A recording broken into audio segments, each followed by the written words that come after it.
আদাবর থানার সাংগঠনিক মত বিনিময় সভায় আমি উপস্থিত হতে পেরে নিজেকে ধন্য মনে করছি। আমি আজকে কোনো রাজনৈতিক মঞ্চে নয়, জনগণের মঞ্চে দাঁড়িয়ে কথা বলতে চাই। আমি শুরুতেই স্মরণ করতে চাই আদাবর থানার প্রয়াত সাবেক সভাপতি করিম ভাইকে। করিম ভাইয়ের সাথে আমার অন্যরকম একটা সম্পর্ক ছিল।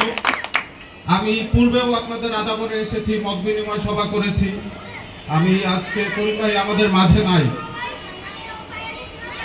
আমি কতটুকু মর্মাহত আমি বলে বোঝাতে পারবো না। আপনারা নতুন কমিটি পেয়েছেন। করিম ভাই যদি জীবিত থাকতো তাহলে হয়তোবা কমিটি নেওয়ার আগে আমার সাথে একবার হলেও যোগাযোগ করত। আমি জানি না আমি কোন রাজনীতির শিকার, তবে আপনারা আমাকে ভুলে গেছেন, আমি আপনাদের ভুলিনি। আপনাদের ডাকে আমি এখানে আসছি। করিম ভাইয়ের জন্য সকলে দোয়া করবেন।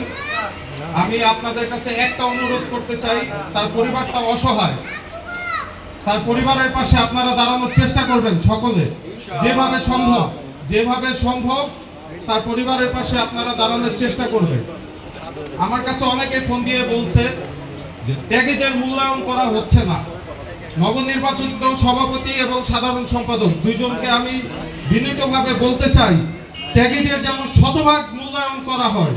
আপনারা ওয়ার্ড কমিটি করবেন, আপনারা ইউনিট কমিটি করবেন, সকল ত্যাগী নির্যাতিতদের, কারা নির্যাতিতদের মূল্যায়ন করতে হবে। এটা আপনার কাছে আমার দাবি।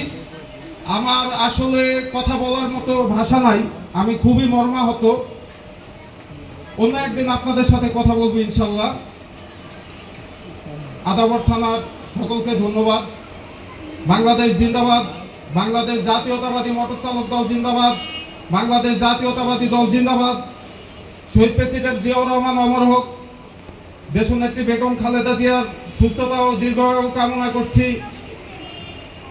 দেশনায়ক তারেক রহমান জিন্দাবাদ। ধন্যবাদ।